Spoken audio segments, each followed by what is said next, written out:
Welcome to Spirit Matters, where we explore matters of the spirit with leading experts from across the spiritual spectrum, all designed to enrich and enlarge your wisdom, deepen your joy and peace, and awaken your inner connection to the divine. Here's your host, Philip Goldberg. Greetings, everyone. Welcome to Spirit Matters, where we have illuminating conversations with wise people to help you along in your spiritual path.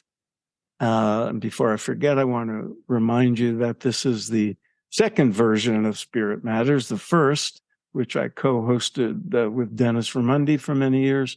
You can find the archive of that one at spiritmatterstalk.com. Here, as we're building an archive, you can go back, if this is your first experience with me, go back and listen to previous interviews at the mindbodyspirit.fm platform. Today's guest is an old friend of mine. Connie Zweig is a retired psychotherapist, a former book editor, a meditation practitioner and teacher for almost as long as I've been one. She's the author of many books, including co-author of Meeting the Shadow and Romancing the Shadow. She's the author of a novel called A Moth to Flame about Rumi, the great Sufi poet. And most recently, well, not most recently, but recently, the inner work of age, shifting from role to soul, and her new book, which we'll talk about now, Meeting the Shadow on the Spiritual Path, subtitle, The Dance of Darkness and Light in Our Search for Awakening. I have had over many years, many wonderful conversations with Connie. Now you get to eavesdrop. Connie, hi. Hi, Phil. Thanks for doing this. My pleasure. So let's begin for the listeners who don't know you. Give us the origin story. Tell us about the early days of your own spiritual, what you call holy longing, and what got you on the spiritual path, and what brought you to the work on shadow that you've become well known for. Okay. So when I was in Berkeley, 1967, 68, at 19 years old, we were striking the psychology department because they were killing rats. We wanted them to stop killing rats. And so we were closing down the building, and I noticed that a really cute guy walked out the door, and I decided to follow him. He had this braid all the way down his back to his tush, and he was very attractive to me. And we started talking as we walked down Telegraph Avenue, and we talked all the way down the road to my apartment. And at a certain point, he said to me, well, I'd like to date you, but I can't do that unless you start TM. You can't get any more 1967. Right. So I didn't start for any holy reason. I started because I wanted to get to know this guy. But what happened was,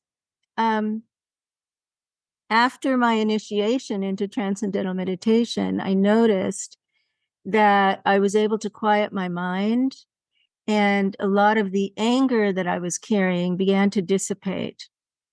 And so I decided I wanted to meditate more. So I began meditating for longer periods, and then I went off to a retreat. And at the first summer retreat I went to, Maharishi, who was the founder of TM, was there. And there was a lot of really interesting intellectual content. There was a lot of sense of community. And I noticed that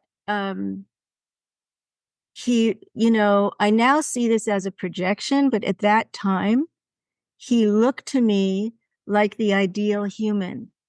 I didn't know that I had this image in my unconscious shadow about a yogi, but when I saw it outside of myself, it resonated. And I recognized it as my own ideal, self-realized person. And so I became more and more engaged, went off to teacher training course, as you did, began to teach people how to meditate. And I was involved for about a decade. And then at a certain point, the TM movement, which had started kind of open and accepting and non-hierarchical, began to become more rigid. There began to be more requirements to get new practices. And there were also rumors that Maharishi was telling people to be celibate, but was having sex with his students. And those things began to kind of build a charge in me, the hypocrisy, and people were lying in order to get advanced techniques. So I left. 1979, I left the community. And it was really a painful passage for me because I lost the purpose and meaning of my life. I lost my community. My friends wouldn't speak to me anymore. Actually, Phil was an exception to that. I lost the relationship to the teacher, and I really didn't know what to do about the practice. For a while, I continued the practice on my own, and then eventually I gave it up. So, in later years, when I was married and my husband and I were doing different kinds of practices, we met another teacher who held the Kundalini lineage in India, and we went to meet him in Rishikesh. And I had an experience of this very advanced yogi who was also sexist and contemptuous and very undeveloped psychologically and relationally. And that was kind of shocking to me. I mean, in retrospect, I can understand this was a sannyasi who had lived on the street, basically. I don't think he had formal education. And even though he was spiritually advanced, somehow I expected him to be emotionally advanced or relationally advanced or, current with women's equality. But none of that was the case. So these experiences stayed with me over the years. And like you said, I developed this career through depth psychology, through my training in depth psychology, exploring the shadow, the personal unconscious in relationships, in politics, in aging. And eventually I thought, well, I need to do this in the spiritual domain, in the religious domain. I need to kind of help people understand what's going on when we're drawn to a charismatic teacher.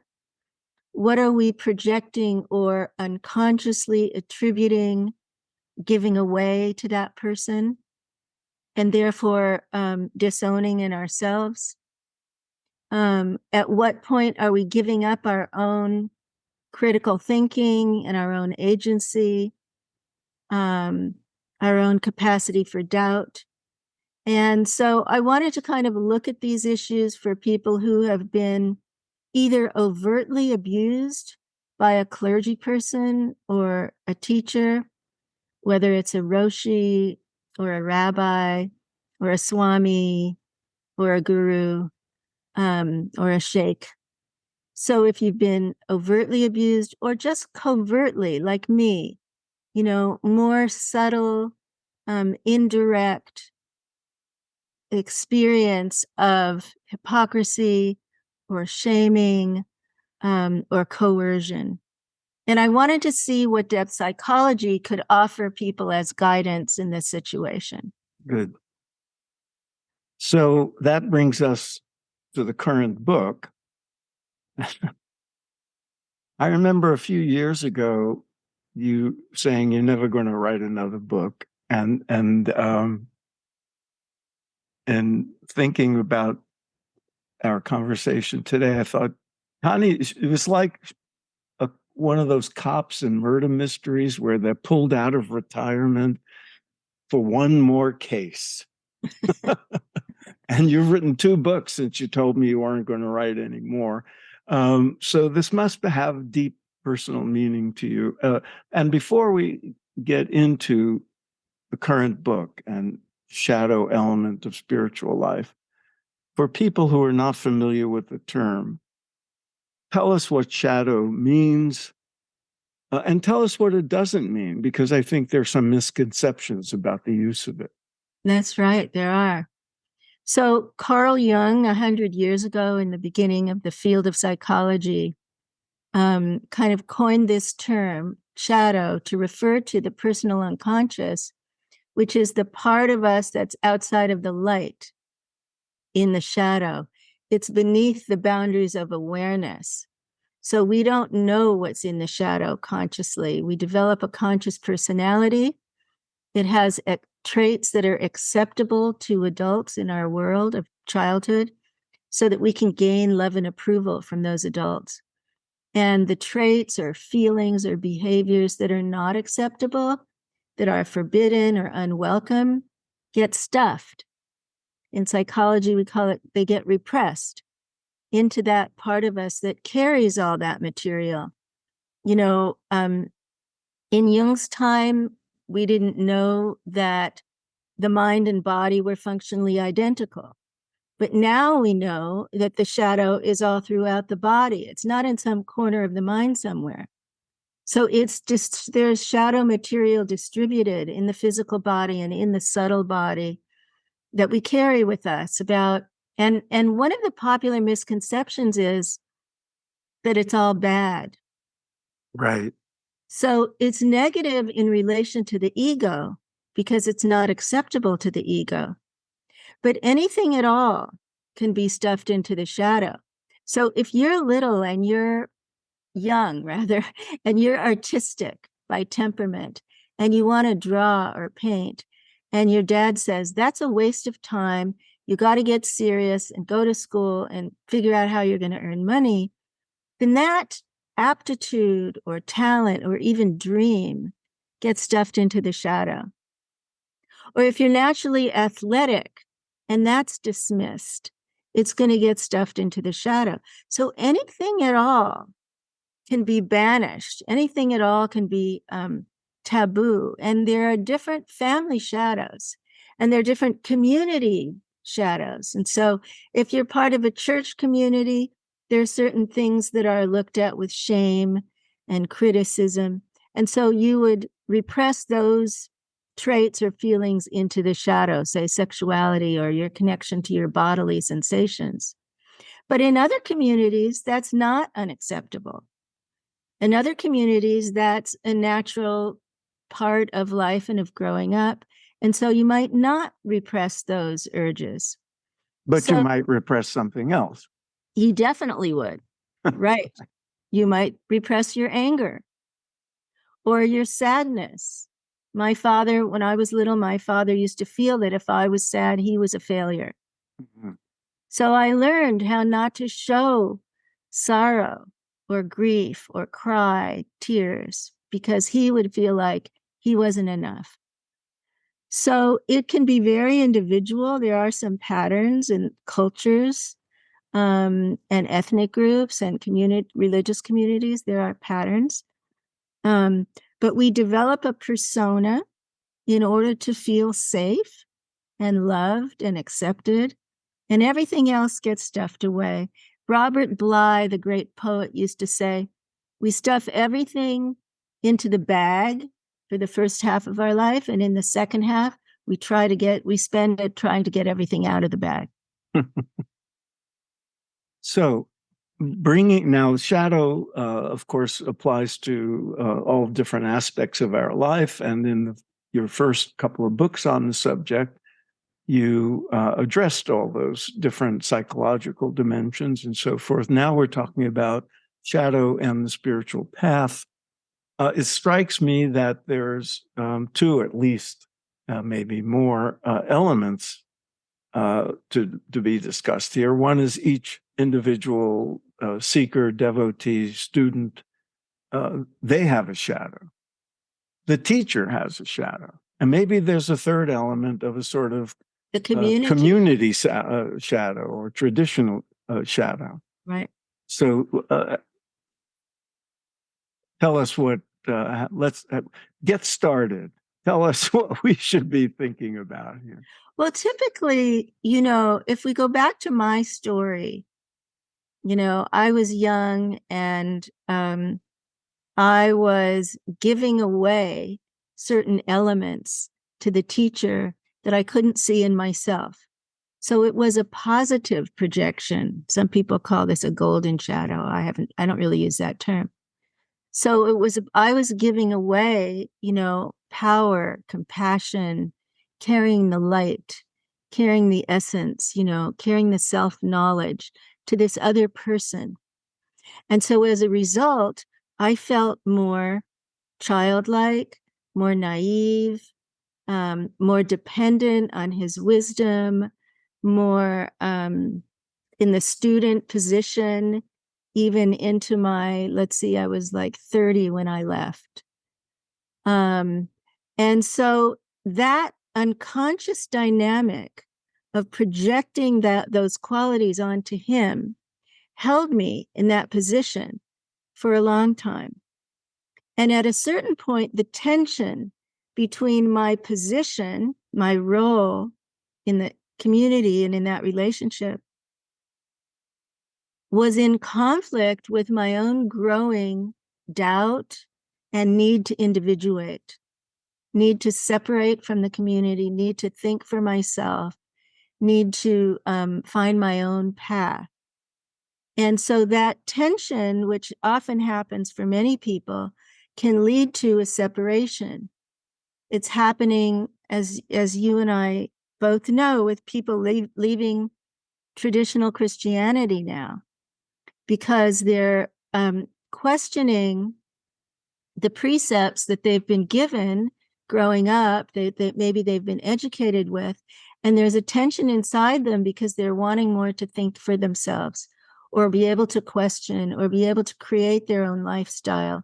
And so a fundamentalism of any kind, whether it's a mystical fundamentalism or a Jewish fundamentalism or a Christian fundamentalism, can often lead to that moment of self-doubt, doubting the teacher, doubting the community, and disorientation. It's an identity crisis, really. The flip side of that is what's going on in the teacher. Mm-hmm.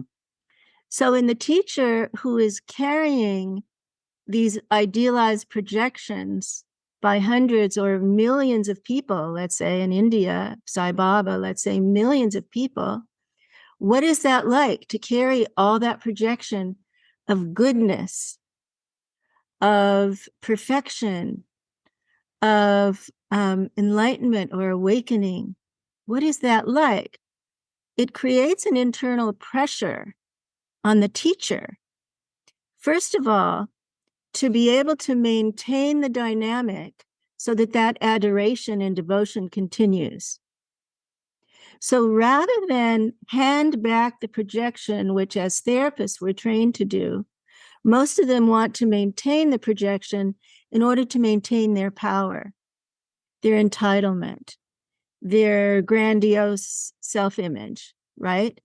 And some of them may be in advanced levels of consciousness, and some of them may not. They may simply have had a state experience of awakening that then dissolved. Or be exceptionally charismatic, and we assume that, yeah. So some of them may be awake, some of them may not be awake. So, and that, throws into the whole conversation, what is awakening? Yeah, that's coming up. That's the another question. Right? So the teacher, he or she wants to hold on to that position, But the teacher also has shadow material. So what is in the teacher's shadow? Ken Wilber said an interesting thing in The Religions of Tomorrow. He said that shadow material is stored in the chakras, in the subtle body. And you and I, in our lineage, might call that Lesha Vidya, the remains of ignorance. So if there are remains of ignorance, which is from the Vedas in India, even in awake states or levels of consciousness, those remains of ignorance may catch someone at a moment of vulnerability. Perhaps he's feeling isolated and doesn't have any peers to talk to, or perhaps she's feeling overwhelmed and fatigued. Whatever that moment is, that shadow material can act out. And what happens? The teacher goes into a rage. She's triggered.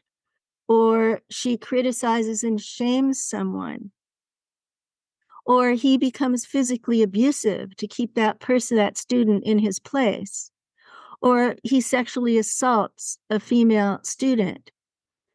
So chapter 5 in the book is all about the many, many dozens of scandals that have come out recently in the last few decades about that precise event.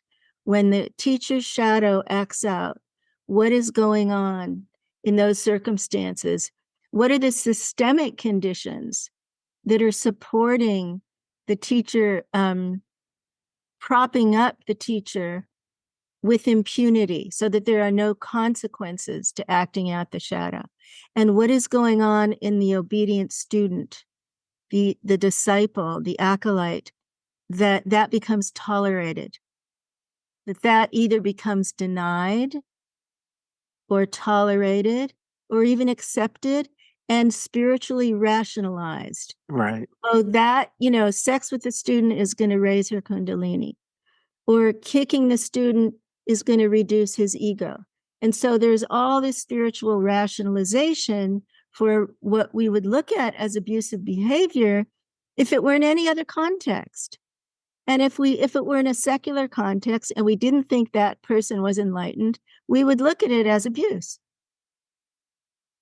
Well, before we go on, there are exceptions to that. Athletic coaches, drill sergeants, they are often extremely tough, extremely demanding. And we allow it in those contexts as well, because they're making a man out of they're making them stronger. They're going to be better athletes, better soldiers, and all that. And to some extent, that must be true. On the other hand, there's probably a whole lot of very wounded people because of that. Well, it might be true if you want to cultivate toxic masculinity, right? But if it goes beyond the boundaries of the playing field. I think in some ways, military is a cult. Yeah. That there's a kind of cult-like groupthink, taking orders, and lack of independent thinking, lack of capacity to question and doubt. Yeah. So there are very, collective secular examples of this that are disturbing. In some ways, I think the Me Too movement really helped us become more aware of that happening, especially of sexual assault in the military, in the workplace, in the educational system. But it focused on secular environments. And so what I wanted to do was extend that into the religious world. We all lived through the Catholic priest sexual abuse scandals in the 80s, child sexual abuse, which continues. I mean, the stories continue now to this day. They're still paying off dioceses. But we don't really understand why that happened. And we don't really know about systemic changes that have been made in the Catholic Church to prevent that.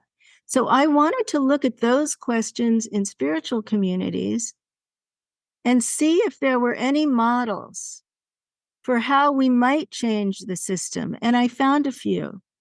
So I tell the story of a few communities, Kripalu yoga community. Yeah. We had, by the way, for the listeners, I also had to look into this matter of guru abuses in American Veda, and I found Kripalu was a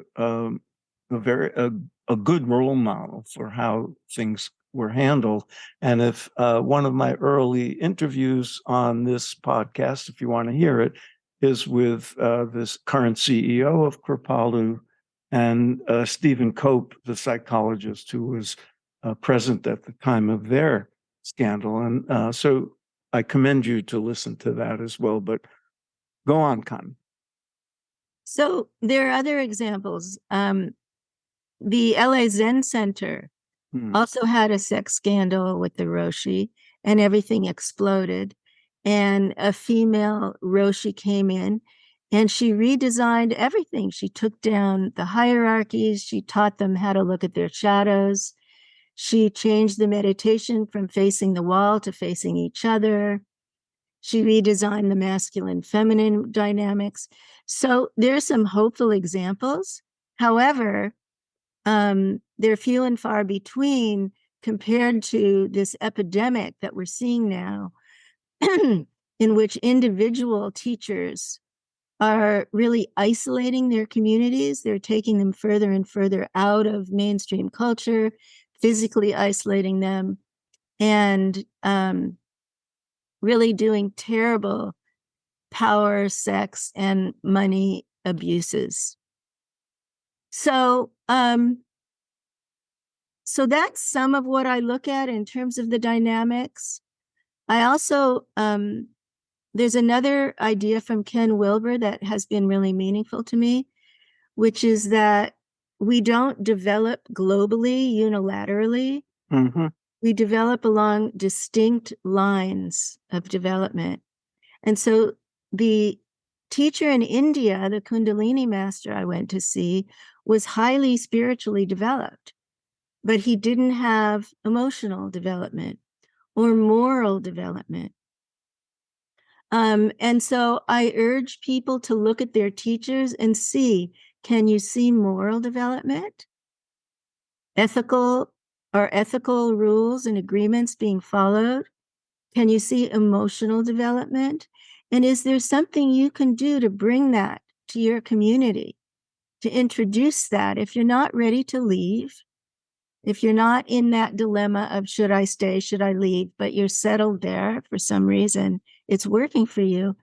How can you introduce these questions about hierarchies, projection, group dynamics, group coercion, group think, and emotional development and moral development, which are typically really lacking when spirituality is being focused on? And when the teacher comes from a tradition where those things are basically ignored, especially if it was a monastic tradition and a different culture. Let's go back for a moment to fill in what questions the listeners might have with some of the things we mentioned. And they're related. The two of them are related. In the subtitle of your new book is "The Dance of Darkness and Light in Our Search for Awakening." So the first question is, what is awakening? What do you mean by it? And how has your understanding of that changed over the course of your own life and work? And the second is, in that context, to tell us more about lines of development, because like you, Wilbur's delineation of that had a lot of meaning for me as well, explained a lot. So those two questions. No small thing here. Yeah, right. What is awakening? So awakening is a verb. consciousness evolves naturally in human beings. And I remember I was in my 20s, I found a book called Coming Home by Lex Hickson, in which he described the transcendental experience as the root experience of every major perennial religious tradition. Right. And his idea was that the dogma came later, but they were all rooted in the founder having that experience. So what is a transcendental experience or a mystical or a non-dual experience? It's an experience of awareness without an object, pure consciousness rather than contents of consciousness. So if you have that experience in meditation, you might think, oh, I'm awake. But that is what we call a state experience. It's an experience of a state of consciousness that comes and goes when you're sitting with your eyes closed, or in some cases, when you're with your eyes open. What happens as that expands or deepens into daily life?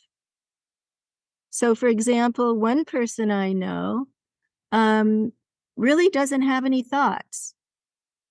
The thoughts are there when he needs them, but most of the time his mind is quiet and it's not in a duality of subject-object, of near-far, of right-wrong.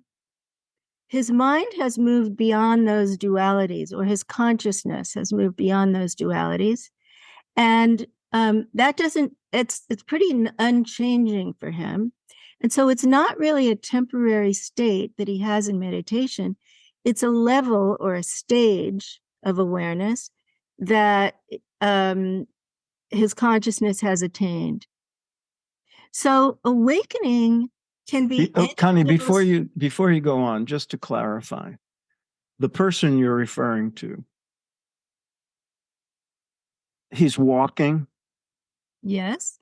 He opens doors. Yes, he knows the door is needs to be pulled. He's highly functional. Yeah. So the senses are engaged. Mm-hmm. The mind may say, oh, there's a red light coming, or whatever. So I just want to clarify for when people hear no thought. Yeah. Well, the thought is there when it's needed, but there's no noise. Okay. You know, most people live with a constant inner dialogue of the narrative self. That's cooked. So I think part of what's happening now with Buddha at the gas pump and all these people coming out to say they're awake is that it's like a Tower of Babel. So some of them are referring to one quick state experience in meditation. Some of them are referring to the experience of a witness in which they have an internal observer of their own inner world. Some are having more flashy experiences. A friend of mine sees light everywhere, and so people will call that awake. Some are having experiences of a unity perception with a single object. So I am that tree. I can see that tree is me, and I am that tree. And some of them are having what I was describing before, which is more of an advanced level of awareness. So any of those can be called awakening. So nobody knows what they're talking about, because everything has kind of become, and non-duality is the pet term now, but there are many levels of non-dual awareness. And many misconceptions about what the word means. Yeah.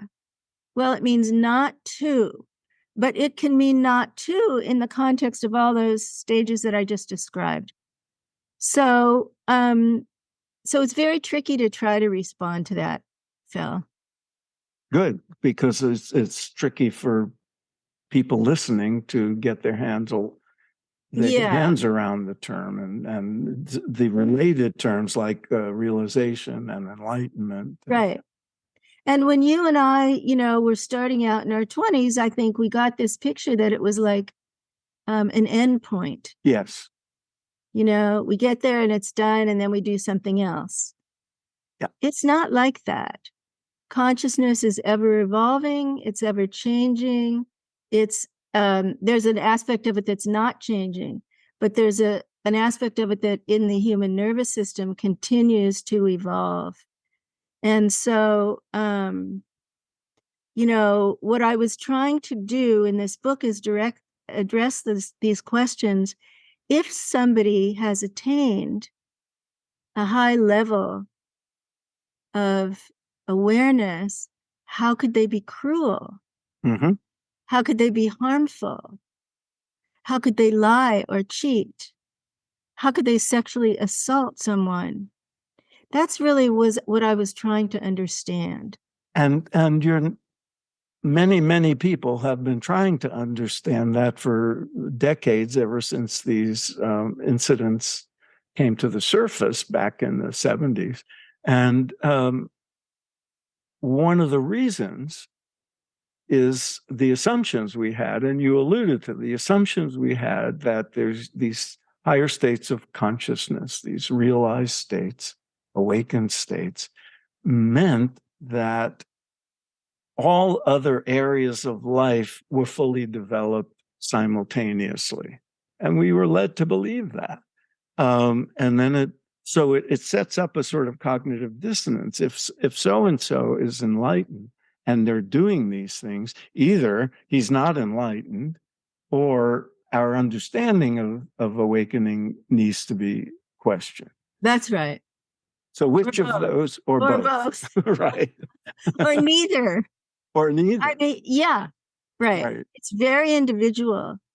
And, you mentioned the 1970s. These stories that I tell are current. Mm-hmm. The next generation of young people who've become teachers are still acting out their shadows. So, I mean, Shambhala in Boulder, 3 generations of terrible abuse, starting with Chogyam Trungpa Rinpoche, the next one and the next one. There's 3 a third? generations. Oh, yeah. I didn't know about that. Yeah, his son. First there was Ozil Tenzin, and then now there's his son, who had to be chased out of the country. Oh, my goodness. So, this is not only old information, there's new news now about teachers who are currently wreaking havoc. Mm-hmm. And it's very difficult to understand why this is happening, why people don't leave, how people can move from a survivor or a bystander to a whistleblower in this situation, right? How can they find their voice and their agency to try to do something about this, rather than deny and rationalize the bad behavior that's deeply traumatizing people? And let me ask you this, Connie, because when I talk to people about this, one of the reactions is, I'm done with teachers. I'm on my own. We're all always on our own. The spiritual path is very individual. We have to make our own choices, but we all need people who know stuff we don't know. So how do people deal with the genuine positive value of having teachers and being part of affiliated with groups and institutions and so forth, and yet retain agency? How do you help people negotiate that? Well, so the second half of the book is how to recover from this trauma. And it's also useful for how to stay in a community as an individual, just what you're describing. How do we stay in relation to a teacher in a conscious relationship? So I call that shadow awareness. Cultivating the awareness of what I'm giving up or giving away or repressing in order to belong? What am I identifying with and what am I disowning? And the same thing, how can the community do that almost like a ritual? What is the community persona here? What have we developed in order to adapt to this teacher and to look good and to pull new people in? And what have we sacrificed into the shadow in order to do that? Mm-hmm. How much individuality have we Mm-hmm. lost? How much individual voice have we silenced in order to do that, right? Because all these groups want to pull in new members. And, for teachers who are open to psychological work, who are not solely identified with their spiritual state, but recognize that there are other kinds of inner work, they can do self-reflection and peer counseling as well.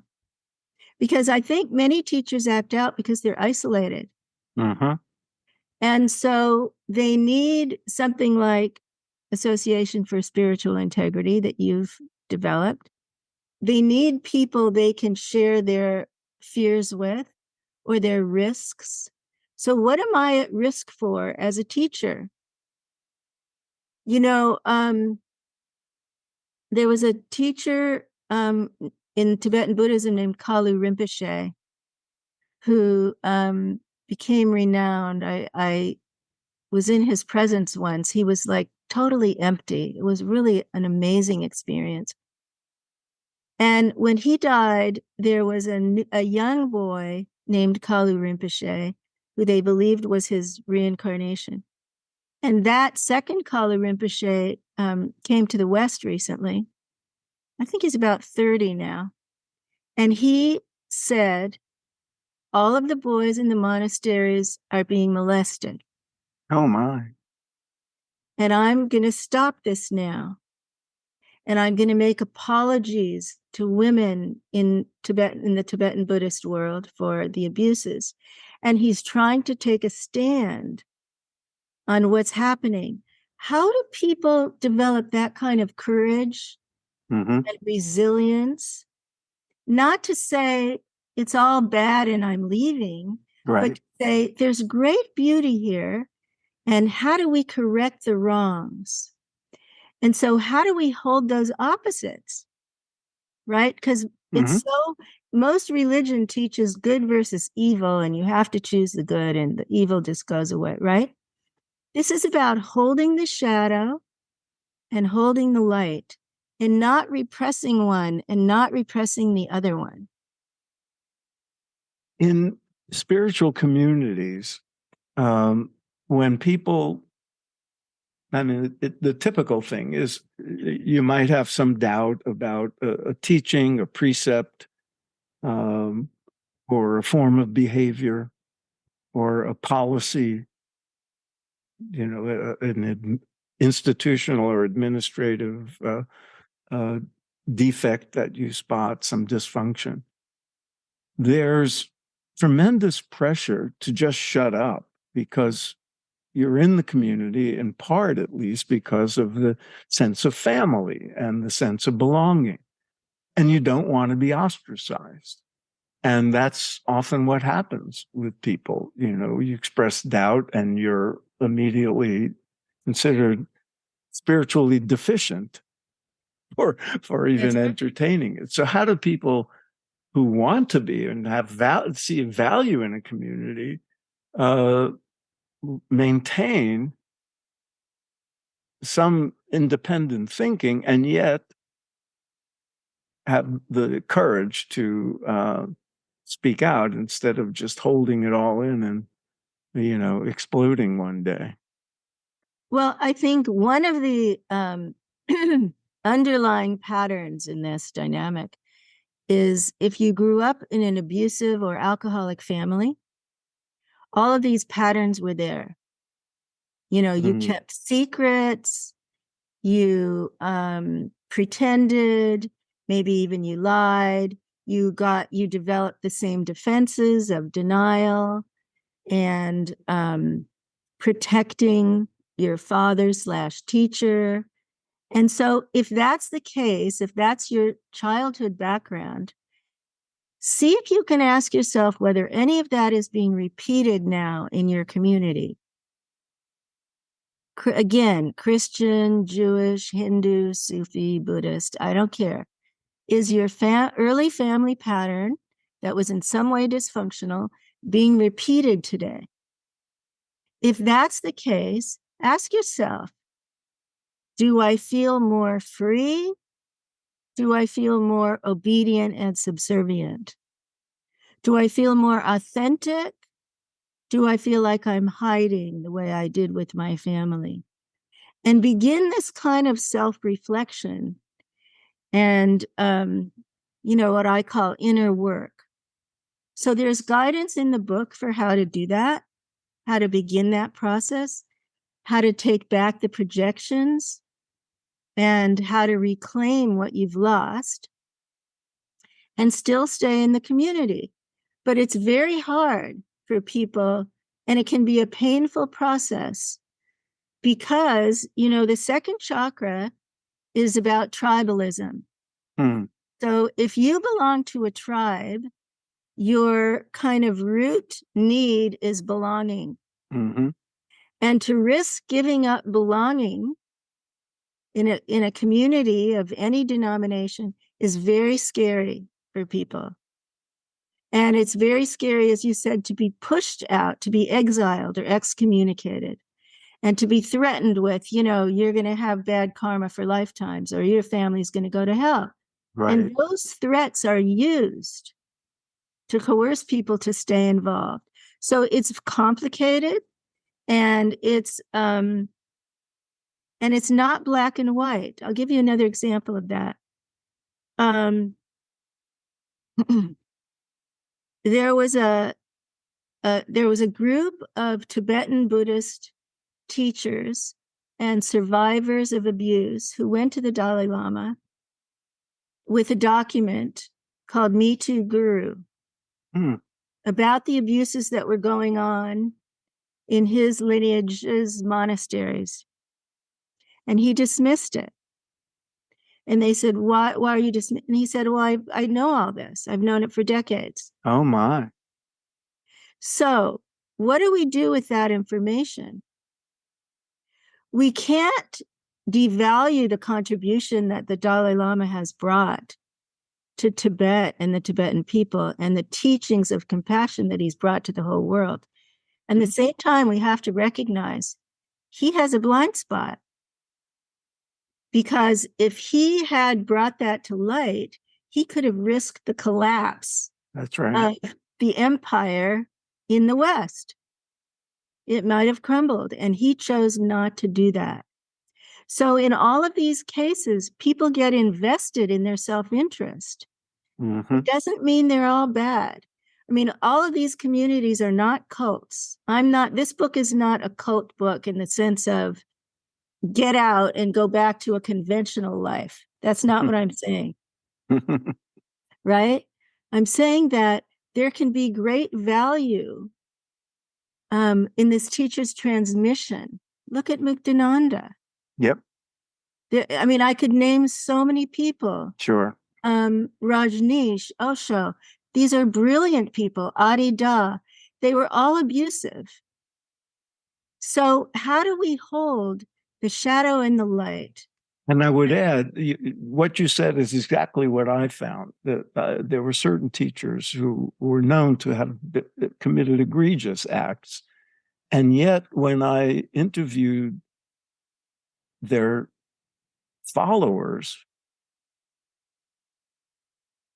even the ones who acknowledged the abuses said, yeah, but my life was changed for the better. And you can't argue with that because it's very true. And there are even women who are sexually molested by their teacher who marry them and say, it's all good for me. Right. we don't know what the power dynamic is like in those marriages, right? We don't know what kind of shadow dynamic is there. But so that's why this is not a black and white issue. It's really nuanced and complex. And I was really trying to hold that in the right. It's that old don't throw out the baby with the bathwater thing, which, I have had countless conversations with people about, as have you. But and what do you advise people who need to be able to discern the difference between the babies and the bathwater? How do they go about it, and how do they find companionship in that quest if their own community shuts it down? Well, in these stories, I found often a survivor, had one friend. And like in one case in the book, that friend said to her, "That's abuse." And that woke her up to the reality of what was happening. She just couldn't frame it that way herself. She couldn't see it that way because she would lose everything. But when somebody else said it, she could actually take it in. And then she had a decision to make, right? Then what?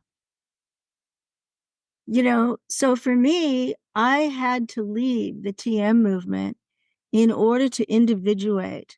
I began to see that I had recreated family dynamics with that community, that I had sacrificed essential parts of myself to become a TM teacher, and that was no longer tenable for me as I entered my 30s. Right. I wanted a different kind of life. It didn't mean that I was going to give up the spiritual search. Right. It didn't mean that I was going to stop finding practices or stop meditating. For me, it didn't mean that. For some people, it does. Yeah. Some people have total loss of faith. Yeah. And the trauma, the betrayal is too great. So, so for myself, it was a descent. It was a period of descent and isolation and great insight as well. And another door opened. Almost as soon as I left, another door opened and a writing mentor appeared and a new career appeared. And so I think it's important to say to people that we don't know what will unfold in your life when you let go. Whatever it is, it could be an abusive romantic relationship. Mm-hmm.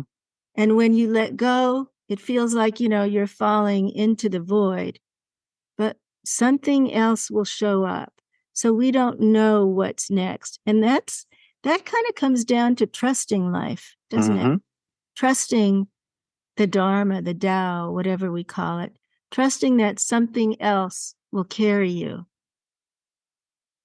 One more question, Connie, before we close. When I wrote American Veda and I had to dig into all these scandals that happened in the 60s and 70s, I thought, and people were like you and Ken Wilber and all the others were addressing these issues. And I thought, well, this is all for the good because the next generation of seekers and teachers will be so much better informed and it won't happen as much. The students will be less naive and the teachers, might be better behaved. But as you said, it continues. So we talked a lot about what people can do in the face of dysfunction and abuse. What more can we do to prevent it in the future?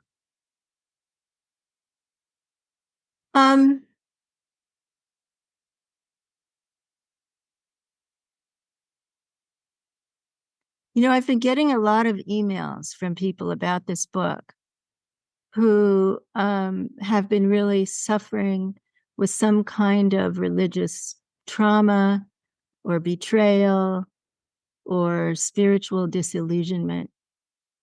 And it's happening. Well, anyway, so the prevention part, so mostly I hear from people where it's already happening. So the prevention part seems to me to be about trainings for teachers who are open to the psychological line of development, the emotional line, the cognitive line of development. And I don't know if there are that many teachers who are interested in that.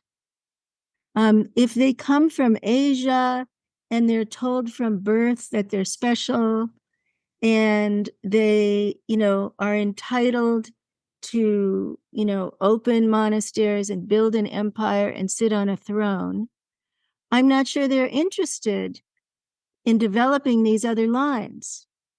So it's but about. But they could still behave ethically and morally, even if they're on a throne. They could, but we're talking about prevention. So how do we find the people, both the students and the teachers, who want to prevent this for themselves and for their beloveds? And I think that's a really good question. I don't know the answer to prevention. So from the point of view of the student, I know it a little bit better, which is that ask yourself where your blind spots are. Ask yourself what you're naive about. Ask yourself who you think that person is that you're attributing all this glory to. Who is that person in the bathroom? Who is that person as a human being? Do you see any red flags? It's like dating, Phil. So when you're dating, you learn to check people out. What are the red flags? Do you see any? Do you see any paranoia? Do you see any avoidance of discussion of certain topics? Do you see any financial issues around amassing wealth? I just had someone tell me that his teacher first started with tithing and then wanted a part of his income, and now wants, his parents died and the teacher wants his estate. So what do you notice about the teacher and the community's finances? How kosher is it? How shady is it? What's it being spent on? And how do you feel about that? And so it's about trusting your own instinct and your intuition and asking yourself these hard questions. And being vigilant. We all need to be vigilant. Thank you, Connie. This is very important stuff. Listeners, read Connie's new book, Meeting the Shadow on the Spiritual Path, and the previous book, which I hold in high regard and hoped we would have time to talk about today, because it's of relevance to some of us who are aging. The Inner Work of Age, which has a lot of wonderful material in it. And Connie's website, conniezweig.com. And while you're at it, check out the group that the organization Connie alluded to that I'm on the board of, the Association for Spiritual Integrity. Just Google it and see if you have something to gain from ASI or to contribute to it. We're trying to address some of these ethical issues. And thank you for listening. Yeah. One quick thing. I want to put out an invitation to our listeners.